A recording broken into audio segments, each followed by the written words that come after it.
Hi, everyone, and welcome to this month's session of the JSTOR Digital Stewardship Services training webinars. We have 3 rotating topics for training webinars through 2026, and today we're going to be talking about the more advanced features related to digital asset management functionality and stewardship. This topic is relevant for Tier 2 participants as well as Tier 3 stewardship participants who are using Stewardship STAM. Our other monthly sessions cover project administration and cataloging. And if you haven't had the chance to attend any of those yet, I'll be putting a link in the chat in a moment to our training site where you can see the complete schedule and register for any session, as well as view recordings of past sessions. So let me go ahead and put that in the chat right now.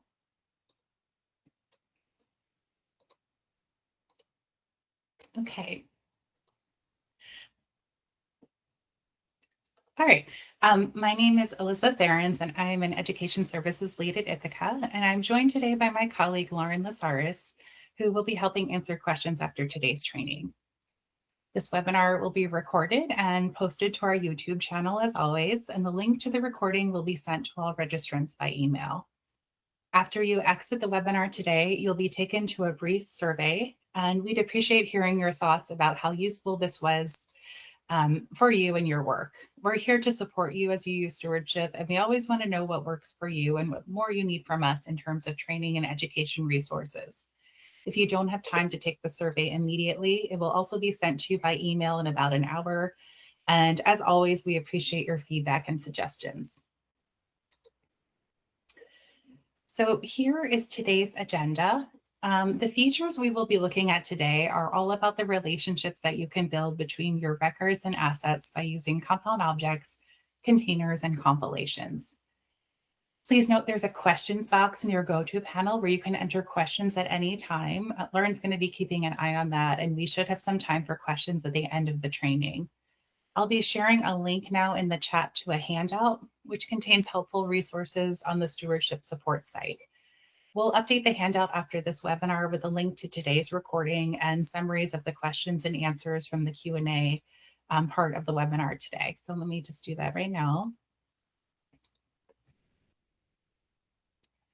Okay.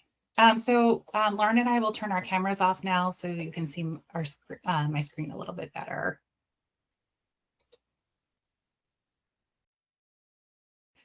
All right, so we're going to start off with a poll actually about how familiar you are with Stewardship's relational tools. Let me just find that poll so I can launch it. Okay, and I'll give you about 30 seconds to answer that.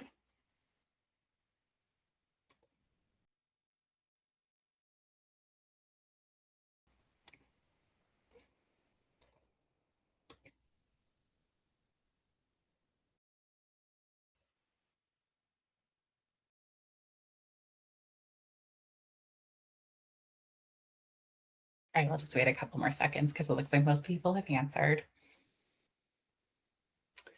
All right, let's take a look at the results. It looks like we have a mix of how familiar. Most of you seem somewhat familiar or aware of these relational features, which is great because that's why we're here today. So let's go ahead and get started. Okay. So we'll start first with compound objects. As you probably know, a compound object is a single record that contains multiple image files. Compound objects are useful for items like images of multi-page manuscripts, multiple views of a 3D work like a sculpture, postcards where you'd like to include the front and back of the postcard within the same record, or other objects where it would make sense to have a single record with multiple media assets. The example here on my screen is from Cedarville University's Vintage Library Postcard Collection. And this collection contains many examples of compound objects of postcards. If you'd like to see these examples, we'll put a link to this on the resources area of our handout. There's an area where I put links to all the resources that I share, so you can see that there. One limitation to keep in mind with compound objects is you can only use image files. On JSTOR, The item record looks like any other single item record with one set of metadata, but you can advance through the associated images within that record. So let me just show you what this looks like on JSTOR. Here it is. So here's that same record on JSTOR. You can see there's 2 media files in this single record. I can see them here by clicking on the left of the different images. I can also use the arrows that appear in the image viewer window as well. And as you can see, they share the same metadata record. Okay, so let's go into stewardship to learn how to create a compound object.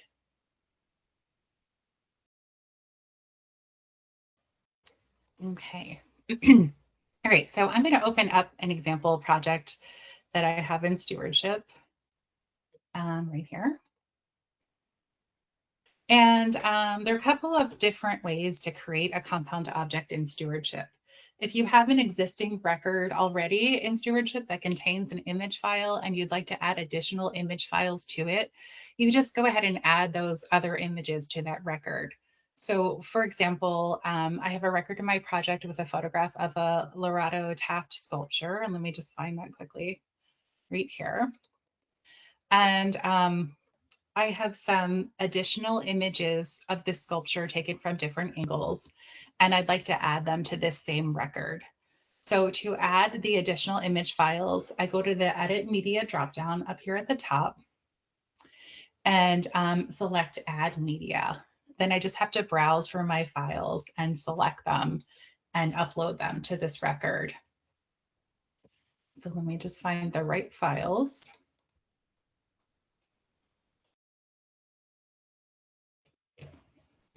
And I'll just upload those here. So it might take a second for those photos to load, but once they are, if I refresh my screen, I'll see a new tab at the top where my cataloging screen tabs are. Right here, it says 5 related objects. So if I select that tab, I can see all of the files that I've uploaded, and a couple of them are still processing. I can give them a moment or refresh my screen. And something nice I can do here from this related objects tab is I can, there it is, I can change the order if I want to of the files. These are still loading, of course. If I wanted to add additional files at this point, I can just go to add file and upload more images to add to this compound object. If I wanted to delete any of these, I could just select one and choose delete if I didn't need it in the compound object. So this, in some ways you can work with them. To see them all again in the image viewer, you just go back to one of your cataloging screen tabs, and you can choose this toggle thumbnails button at the top left to see all of the files and look through them by selecting them here. And I can make this a little larger, or I can advance using the arrows in the image viewer. And then of course you can just proceed as cataloging as normal. And then, of course, you can save and publish the record when you're ready. So let me show you what this looks like on JSTOR. I previously published this from a different project, so I could show you without making you wait for it to be published. So here on JSTOR, I have the record already published. And just like the image viewer on stewardship, I can advance between the different images and zoom in and see the shared cataloging record here on the left. Okay, so another way to create a compound object is at the point when you're uploading files to stewardship. If you already have a number of different images of one object and you just want to upload them together, you just upload image files together that have related file names and then choose to group them by file name. So let's go back into stewardship, back to my project, and I'll show you how to do that. So I have a folder here. Let me just show you of a few different images of Andy Warhol's installation called Silver Clouds. So I'm going to go into stewardship and I'll go to the add menu and choose upload media, and I'll find those files. And I'll just select them all. And you can see they all have IMG underscore and then sequential file names. That's the kind of related file name that you need when uploading compound object files together. Then when I have them selected for upload, you'll see this option at the bottom that says group into a compound object, group by file name. So I'll select group by file name, and I can see how they've been grouped together based on the root of the file name. And then I just choose upload. Okay, so I'll give the file a moment to load, but you can see just one record has been created here at the top of my screen. I'll open it up. And here are the records. I can see the 3 related objects already, one of them still loading. I can do all the same things here by rearranging the files as I need to. And I can see the files from this window in the image viewer window. So that's a quicker way if you already have the images ready to go to upload together. Okay, so that is a little bit about compound objects. Let's do another quick poll for fun about how you're currently handling multi-image items. So let me just launch that.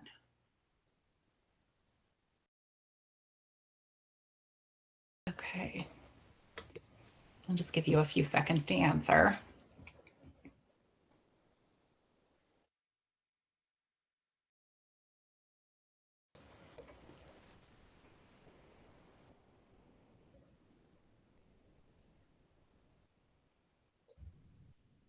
Okay, let's see the results.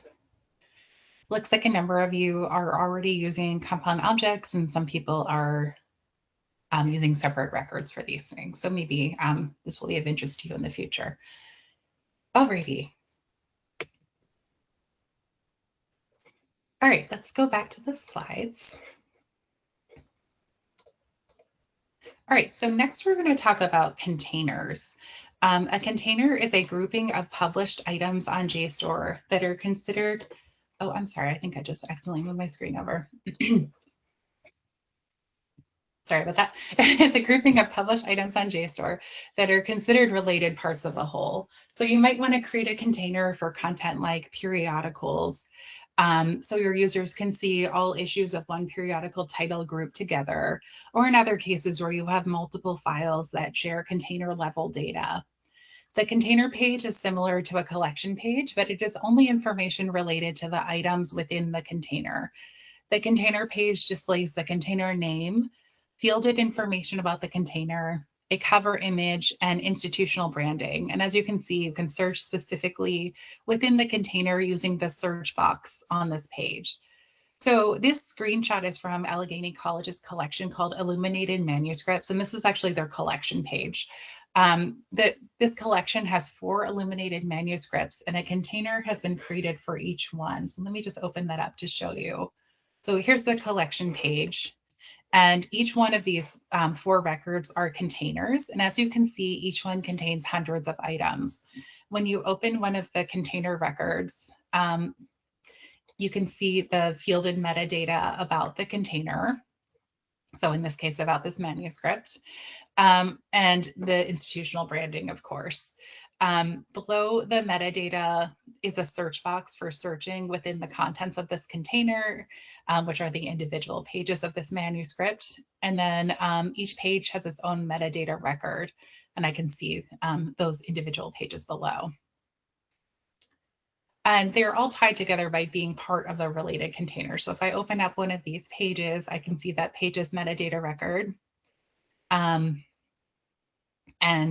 Right here, I can see that this is part of the Illuminated Manuscripts collection within the record. Okay, so let's go back into stewardship now to build a container.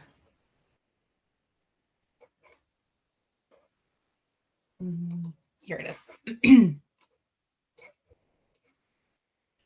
All right, so as I just said, a container is a group of published items on JSTOR that can be considered part of a set. So you might want to do this for issues of a periodical. So as an example here, I have a few vintage copies in my library's collection of House and Garden magazine. There might be a little small on my screen, but I can show you these individual records. I have a few of here. But these are all separate records, and I'd like to group them together into a container. So to create a container, you start by creating a container list. The list is not the container itself, but it is a list of containers that you will have access to when cataloging. My library might have many different periodicals in its collection or different popular magazines. So I'm going to create a container list to contain House and Garden magazine, and I'll call that one magazines. And then the names of different magazines will be the terms on my list. Each one of those terms will be a container, which will group together issues of that magazine. So the first thing we do is to create the container list. So I'll go to cataloging tools over on the left and choose manage lists. And then I go to the actions menu at the top and I'm going to say new, and I'll create a new container list. And I'm going to name that container list magazines.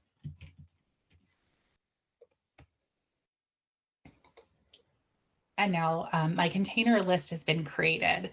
Now I'll be setting up what metadata about the container displays on each container page. So by default, a title field has already been created, but you might want to add additional fields to display on the container page by selecting this Add Field button. And you can choose what fields might be relevant to your content, such as language, publisher, or other fields. So I'm just going to add a couple of fields for now. First, I'm going to add a list field for language because there is a built-in list in stewardship called shared shelf languages. And I'll create that, and then I'll create another list called publisher.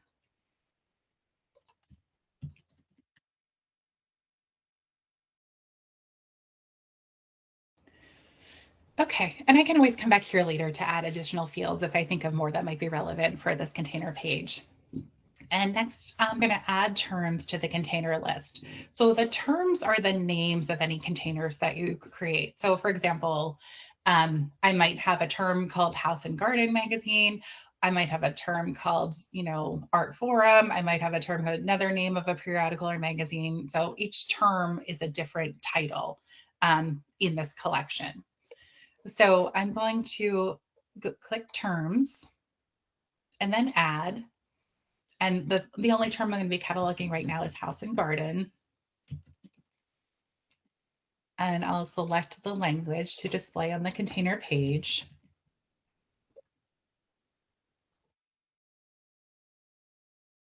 And I'll just enter the publisher. I'll click save. Okay, so you can always come back here to add more terms later. So in the future, if you have more terms to catalog or more magazines in this case, I would just come back to this list and add additional terms. So if you like, after you add a term, you can now upload an image for the container, which will display on the container page. And if you don't add an image now, the first record link to the container will be used as the container image.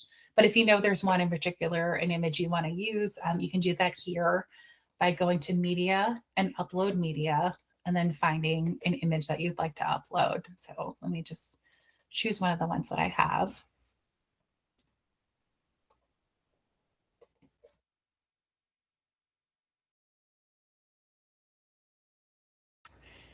And then the image should display. There it is.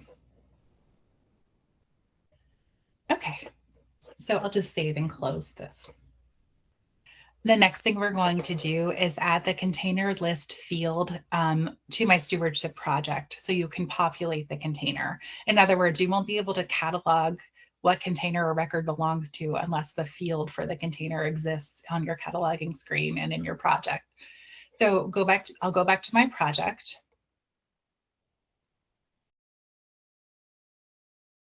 And I'm going to go to project settings and then go to fields. And I'm going to add a new field. So the new field will be holding the container list. The field type is going to be a list field. And then for the list selection, I'm going to choose the container list that I just created, which in this case is magazines. You can add a field label, which will be the same as the container list name. So I'll just call this magazines. Each item in your project may only belong to one container, so make sure you choose accept one value only under values. And then make sure that you add the new container list field to at least one of your cataloging forms. By default, all cataloging forms will be selected, so you might want to double check and make sure that the container list field is appearing where you want it to appear for your catalogers. And then you just click add.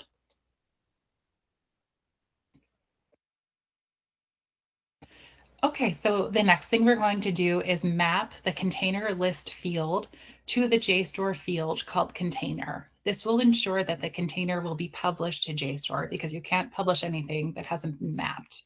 So to do this, I'm here in project settings and I'll go to targets. I'll select my target and choose map project fields. Now I'm going to scroll down to find the container list field, which is probably near the bottom. Here it is at the very bottom, magazines. And I see that it's unmapped. So to map it, I'm clicking that button that looks like a link, and I'm going to choose the field called container. And then I just click update. Then you just have to save your mappings. Okay, so now the container list field is all set up and ready for cataloging. So to add any items in my project to the container, meaning any issues that I have of this magazine, I just have to catalog my records and then select the relevant container in the container list field. So I'm going to open up those issues that I have and I can bulk catalog them. I have 5 here. And I will just scroll down to that container field and choose add terms. And I just created the list, so the only term right now is this particular magazine. But if I had additional magazines I were cataloging, those would appear here as well. But these are all house and garden. So I'll just select that and they'll be linked now to that container. So you just have to save and publish your records. And shortly they should appear on JSTOR in a container. Okay. In the future, as I catalog additional periodicals, I can add new container terms for those titles to the same container list. So you can keep on using that same list. You don't have to create a new container list each time if you have relevant content. Now, let me just show you what these look like on JSTOR. I pre-published these in a separate collection, so you wouldn't have to wait for them to publish. So let me go back to my demo collection. And here's house and garden. There are 5 items within this house and garden container. If I click on that, I can see the container list that I set up, or the container page that I set up rather. And then below that are the different issues in this container.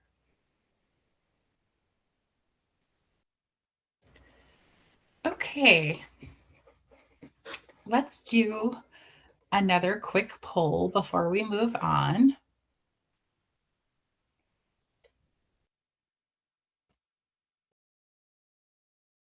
About your primary use case for grouping items in your collections, if you are doing so.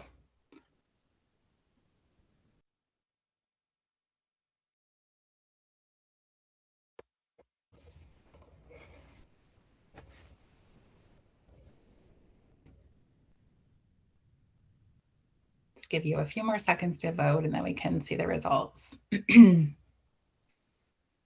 Okay. All right, looks like by subject or theme and by publication series. Makes perfect sense for why we group items together. All right, let's go back to the slides. And next we're going to look at compilations. Okay, so a compilation is a thematic sub-collection within a larger JSTOR collection. So in other words, compilations are often created to group content by subject matter within a published JSTOR collection. Compilations may contain compound objects, containers, and individual items. Each compilation has its own compilation page, which displays the compilation name, description, cover image, and institutional branding. A compilation page does not have fielded metadata like a container page does. The screenshot here is a compilation called Student Life, which is found within Thomas Jefferson University's East Falls Historic Photo Archives collection. So here is the collection on JSTOR. And as you can see, this collection has 6 compilations. Each one of these compilations acts as a sub-collection. And all of the items can be found here on the main collection page if you just scroll down. But if you select a compilation, you'll see that subset of records. So for example, if I click on athletics, I'll see the images in that sub-collection. And if I open an item and look at the details, I can trace the item back both to the compilation right here in the metadata from the collection athletics part of Thomas Jefferson University East Falls Historic Archive. So I can go back to the compilation as well as the larger collection from the metadata here. All right, so let's go back into stewardship and I'll show you how to build a compilation. All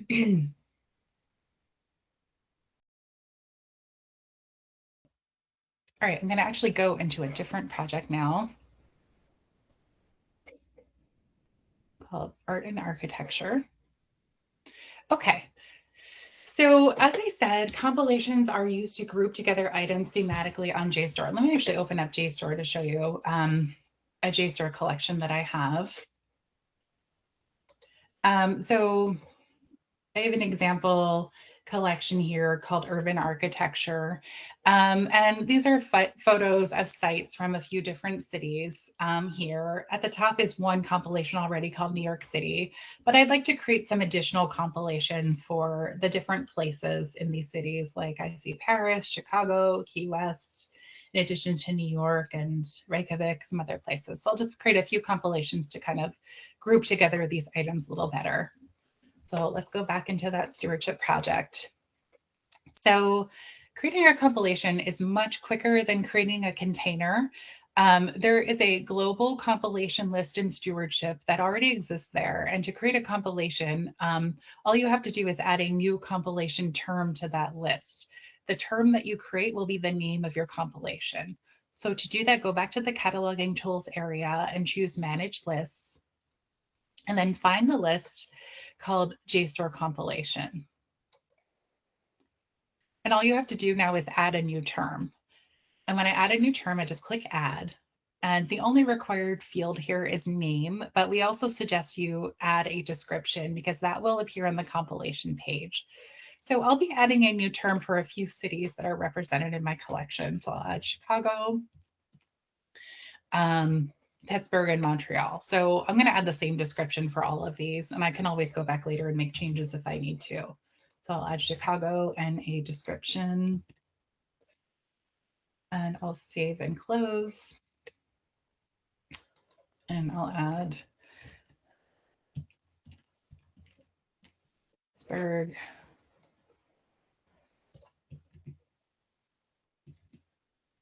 And I'll do one more for Montreal. And you can just ignore the other fields that appear here. All right. If you like, you can add a cover image to your compilation page once you've saved your compilation, just by uploading an image to the term record after saving your new term. So I can find the Pittsburgh record I just created. Just like a container page, I can add a file here by going to the media dropdown, finding my file,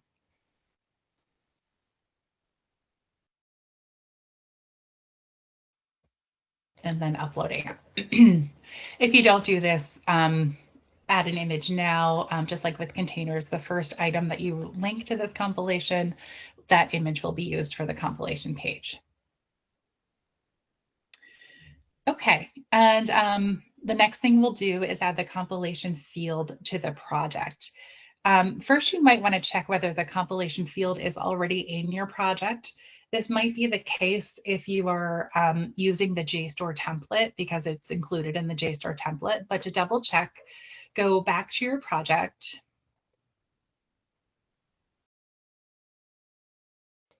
and go to project settings, go to fields, and then scroll down to look for the compilation field. It's likely at the bottom of your list of fields, and mine is right here. I do have compilation as a field. If you don't have it there in your project, just go to the same area, project settings, and choose add new field. So I can walk through that for you. Add a field. You're going to add a list field. And the list selection will be JSTOR compilation. And you can just name the field compilation. This already exists because it's already in my project, but if it didn't, I would be going through these steps to add it to my project. Okay, I'll just cancel this out. All right, so the next thing we're going to do is map the compilation field so the compilation will publish to JSTOR. So here in my project, I'm going still in the project settings area. I'll go to targets and I'll select my target and choose map project fields. The compilation field needs to map to the JSTOR compilation field. So I'll go down and find that compilation field. You can see that it is unmapped. So I'll choose that little link icon and then just choose the JSTOR field called Compilations and click Update. And then you have to save your mappings when you make any changes.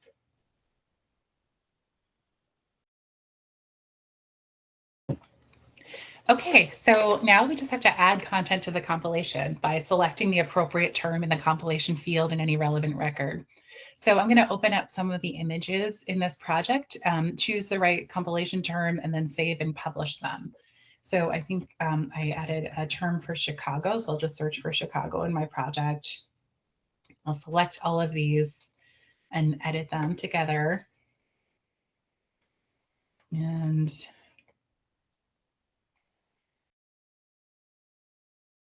there's compilation.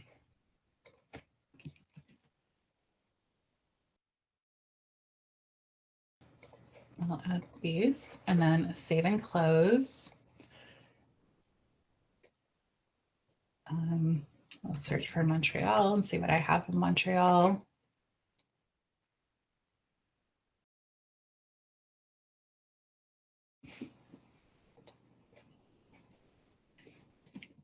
And so on. So add these to the Montreal compilation, save these. And obviously I would have to publish in order for them to show up on JSTOR in a compilation.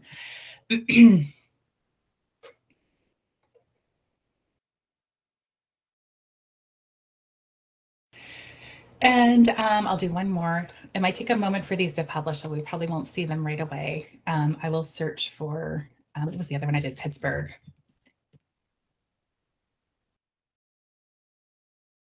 And add these to the Pittsburgh compilation.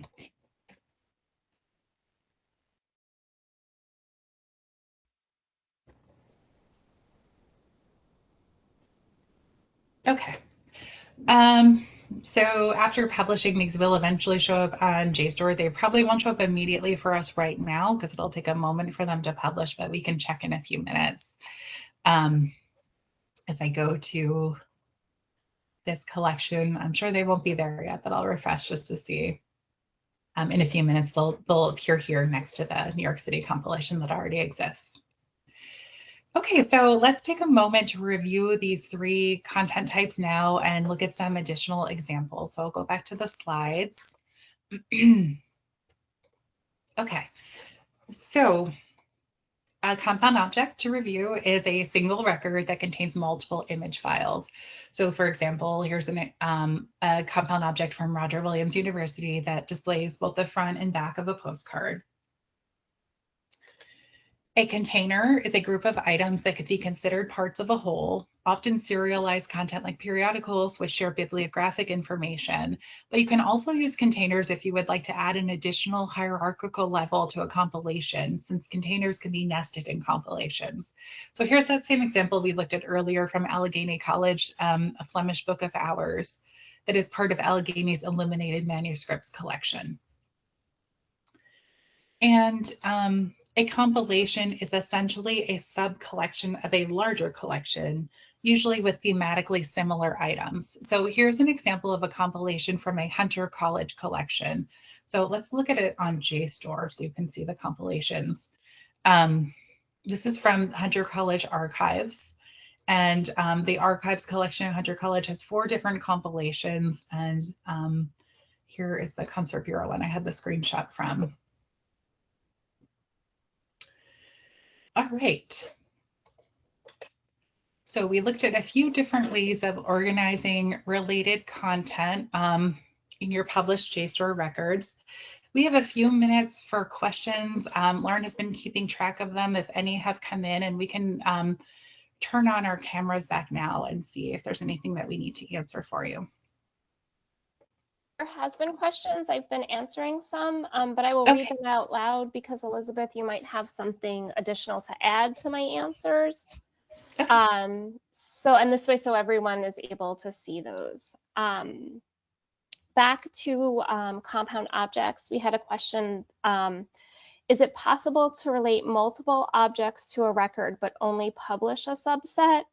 And I said that with compound objects, you cannot just publish a subset. It's considered a single record item. Yes, exactly. Yeah, if the record is published, all of the items will be published in that compound object.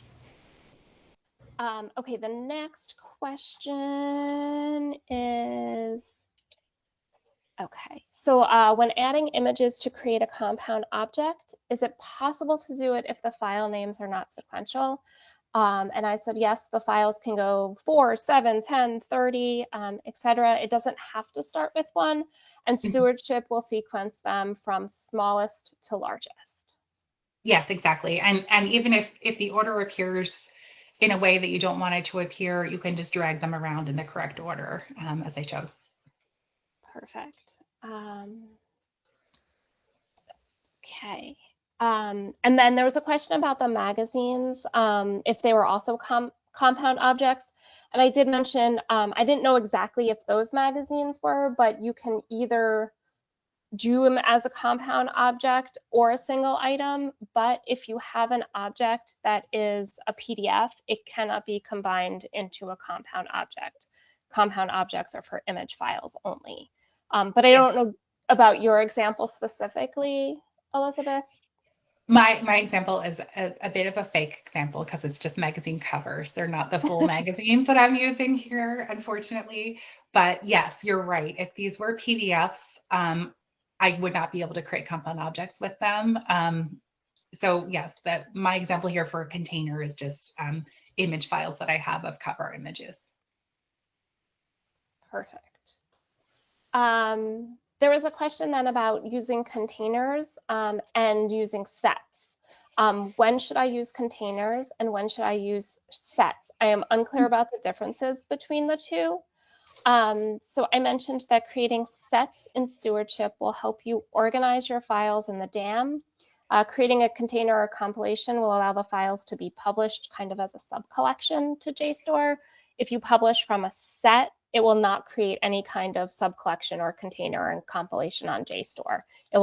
Those files will just go into the main collection level. Yes, exactly. So sets, for anyone who is not familiar, a set is just an organization that you can create on your own in the back end on stewardship. So I can create a set of any records for any purpose for myself by selecting any of the records in my project and then creating a new set or adding them to an existing set that I might have already created. But these are not a way of creating a sub collection on the viewer or on the user end of JSTOR. This is just for your own organization within stewardship. Perfect. Okay, so that's where I stopped answering because I ran out of time. But one of the questions is there a limit to how many items can be in is there a limit to how many items that can be in a container? Oh, I don't think so. I'm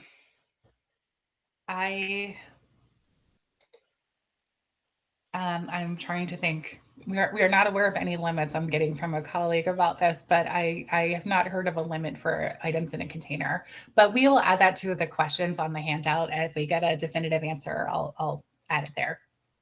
That sounds good. I'm not sure either. So perfect.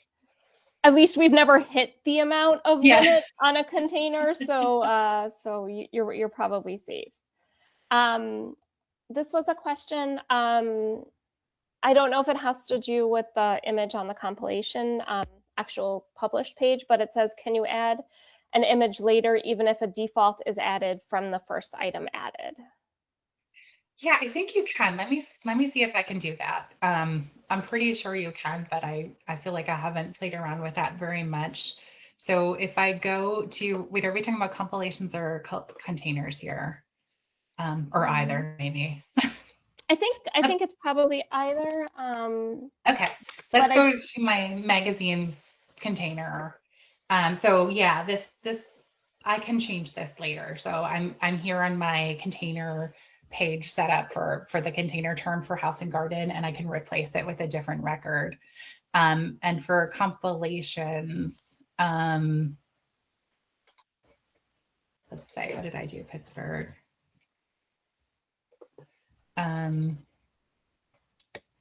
Yes, I can also replace the file here.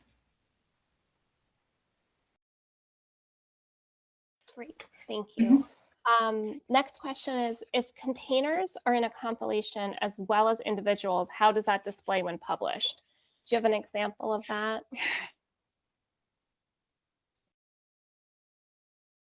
I'm trying to think of a user example. So if I had a compilation, if containers are in a compilation as well as individual records. So I don't know if this is going to be the case in here, but if I'm looking at Hunter College's example here of commencement programs, so the records would appear, these are individual records, but if any of these were containers, that record would show up as a container. It would say how many items are in that container. So just like any other container record, it would just appear alongside the individual items. That's a good question, though. I'll find an example and add it to the Q&A part of the handout.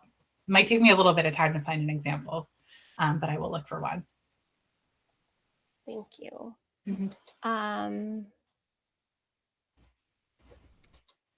Can you name individual files in a compound object? For example, page 1, page 2. Can you name them? Where would you like that name to appear? Would you want your users to see it when the record has been published? If you want to type in more about that, I'm trying to think of where that would appear. Because the only data on the individual item level that's appearing is the file name. So I don't think that that is possible, but let me just open up a compound object and think about what that would look like. So these are the tap sculpture, and yes, they are in order based on the order that I selected in stewardship, and the individual file names are not appearing here. I don't believe these were the file names, 1, 2, 3. So yeah, if that's something you'd like to do, it would just be helpful to hear, for the user to see. Yeah, I don't think so. I don't think there isn't a way of naming the individual items. There's just a way of reordering them in the correct order.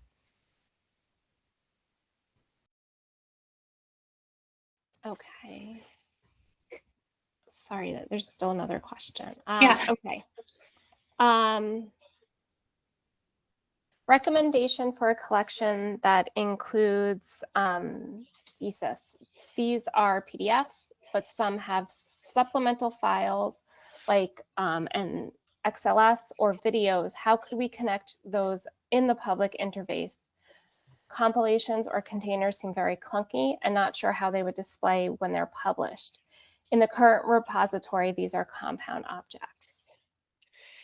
I think compilations would work well for this. If you created a compilation, if you want to see examples that of existing published collections on JSTOR, if you, I'm trying to think of a good example off the top of my head, but there are some oral history collections that combine perhaps the video of someone speaking and a separate file for the transcript, or maybe an audio file. And because those are different file types and not just image files, they can't be together in a compound object, but they have been combined in a compilation. That might be the best way of doing it. Container would also work, but as you know, container is a lot of steps to creating a container, and maybe a compilation would make more sense for doing that.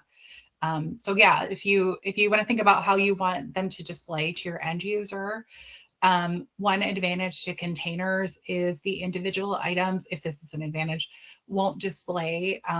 So let's look at my tiny example collection here. This is my demo collection. These individual items in this container are not displaying here. They're all tied together in this house and garden container. So if that is a way you would like them to display, if you had separate files and you didn't want them to show up as individual items in your collection, if they were linked together in a container, that might be useful, as opposed to in a, let's look at a different collection that has compilations. The compilation appears here and the individual items also appear in the collection. So if that's of interest to you, seeing users encountering those individual items rather than the compilation that groups them together. Okay.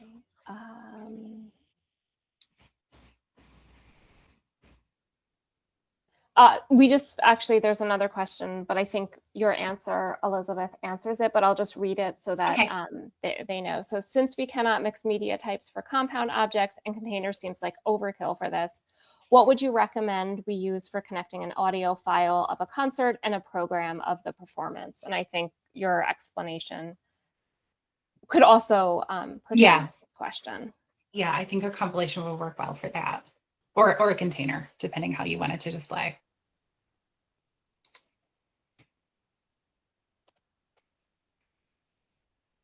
Okay.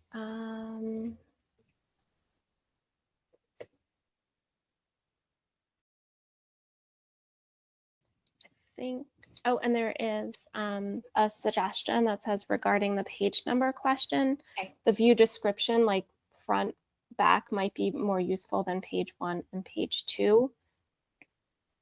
Yeah, that is a, I mean, we would, in order for that to happen, obviously there'd have to be a place where you could enter that information in the interface, but that is really good feedback. So we will, we'll add that to our feedback that we track from users. So thank you for that. So your users understand what they're seeing when they're looking at the different parts of a compound object.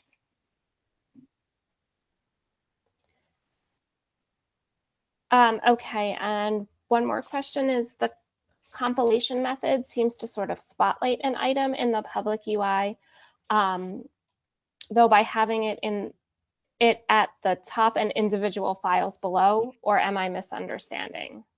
Yeah, I understand what you mean. So compilations, because they function as, sorry, I'm like looking for my own example. So because they function as sub collections, they appear right away at the top of the collection. So you're right, it is kind of spotlighted within the collection. So for example, this one I keep opening. So the compilations will appear here at the very top. So maybe if you had, I can't remember what your example was, but if you had a collection containing a number of compilations that were all relevant, maybe that collection could only be that content, to kind of subdivide the collection into these smaller sub collections, if that's how you'd like it to appear. Otherwise, it might be a little bit confusing if some things are in compilations and some things are not. I hope that makes sense, and feel free to follow up by email if you'd like any more information. You can just email support@jstor.org and address it to me and it'll get to me.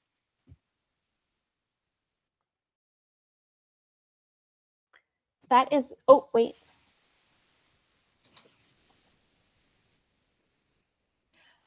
Just another feedback, Elizabeth, is, and this is something that we've heard, but good to keep getting this feedback, is it would be great if compound objects could have different file types. I totally agree. Yeah, we have heard this feedback before, so thank you. It is very helpful to hear it.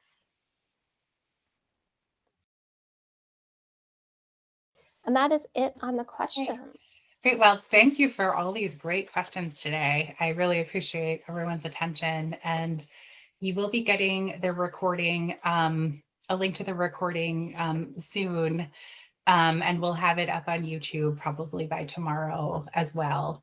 And I will update the handout. It might not be until Monday, but it will be updated. So the link that you have to the LibGuide handout will be, you'll just notice if you look at it on Monday next week, the content of it will be updated.